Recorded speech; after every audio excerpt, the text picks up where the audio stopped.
What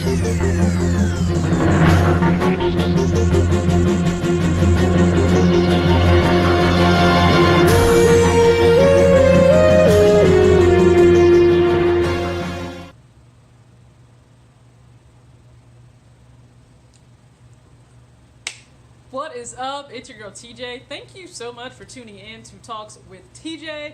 Brand new video. Please, if you do not mind, go ahead, hit subscribe. If you hit the subscribe button, make sure that you hit the bell for notifications of when I drop videos. That way, you are in the know. Now, based on the title, you can kind of tell maybe what this video is going to be about, but I think you're probably going to be wrong because it's not the typical StockX video. So just stick with me here, and I don't know, should I keep the glasses on? I don't know. Just something I picked up. Alright, so I'm gonna get into this video today, and hopefully I don't upset too many people. I don't know.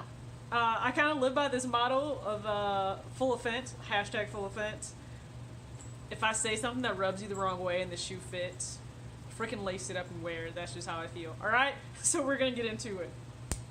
By the title, you know that this video is associated somehow, some way with StockX, but you may be wondering how. This isn't just about a pickup that I got off StockX, that I get scammed by StockX.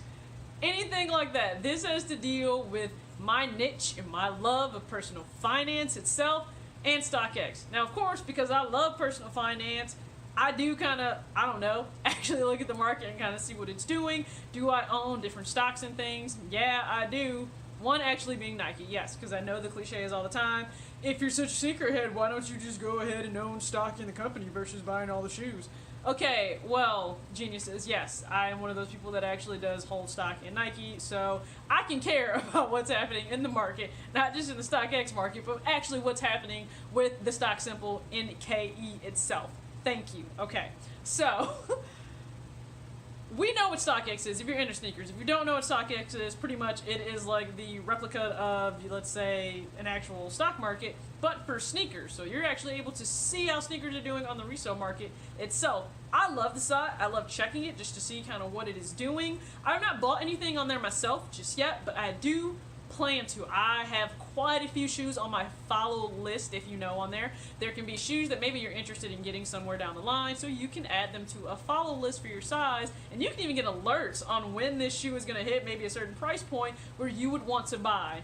It's kind of like a put or sell options that you have in a real stock market, in real stock. Okay, never mind, whatever. So I have items on there to follow that I plan on picking up. I mean, there are definitely some for some shoes that I missed out on that I want to get on there, like the True Blue 3s, the Vachetta Tan 12s. There are shoes on there that I want to get. I'm probably going to have to definitely get a resale for, you know, the Flyknit Trainer Oreos, because I'm not going to be able to get them. I mean, I have some, so on foot right now, I do have these. So this is the Flyknit Trainer. It's the NSW, so the sportswear pair, Oreo, colorway. This is actually my most worn sneaker, if you're ever curious. This is actually my most worn sneaker next to my Metcons and my Epics, because I walk the dog in these. They're super comfortable, and I'm already, you know, I'm familiar with the Flyknit trainers, kind of, pretty much, I guess. So, the other option that is on the stock market, of course, well, stock market, StockX. So what does it do? I mean, you can see the actual fair market resale value for that shoe at any given time of that day.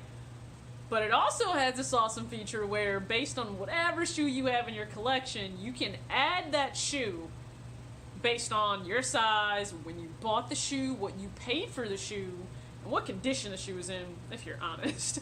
And then you can actually see what the market, you know, value is for your shoe at that moment. I think that's pretty awesome. Of course, as soon as I got StockX, got the app, I went ahead and started adding shoes to my portfolio. Now, keep in mind, I have a grade school shoe, men's 6 or men's 6.5, depending on the actual silhouette itself. So, no, a lot of mine don't hold that much of a crazy value. I will say the latest pickup that I got, which I will do an unboxing for you guys. Well, actually, I don't know. Yeah, I'll definitely do an unboxing for you guys. The unboxing may be up before you guys actually see this video.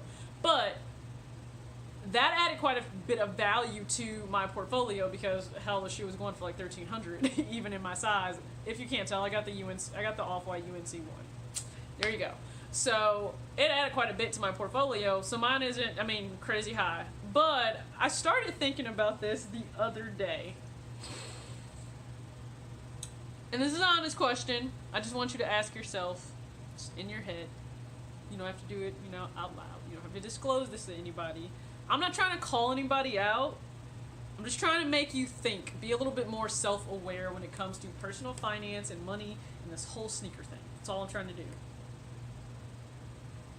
Is the value of your StockX sneaker portfolio higher than the value of your retirement fund right now as it stands today? Sorry. It's too funny, I had to laugh. So pretty much what I'm asking you, do you hold more value in sneakers than you do in your actual financial future?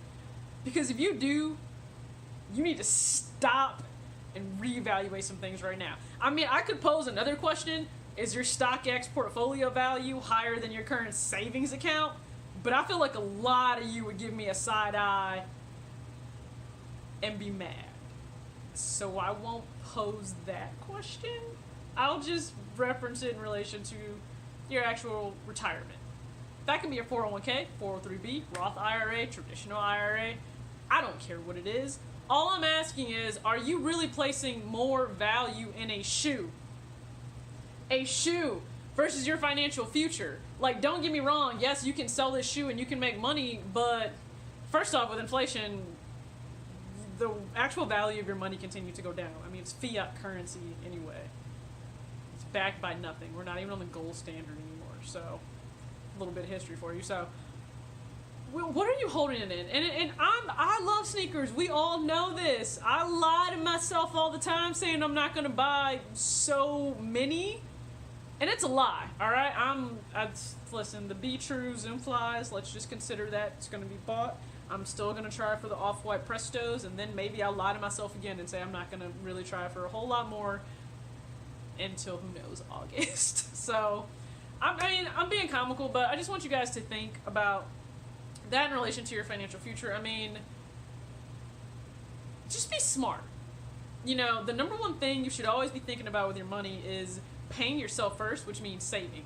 And then you need to be thinking about your future self past just immediate savings of when you are ready to retire. And you can be ready to retire at a much younger age than 67. I don't really know. But what I do know is you need to have your priorities straight. Don't have everything so wrapped up in sneakers that you're not thinking about your actual financial future, your stability, and how you're going to live. Because I don't think Social Security is going to keep buying you sneakers and paying for your senior citizen housing and all this other stuff.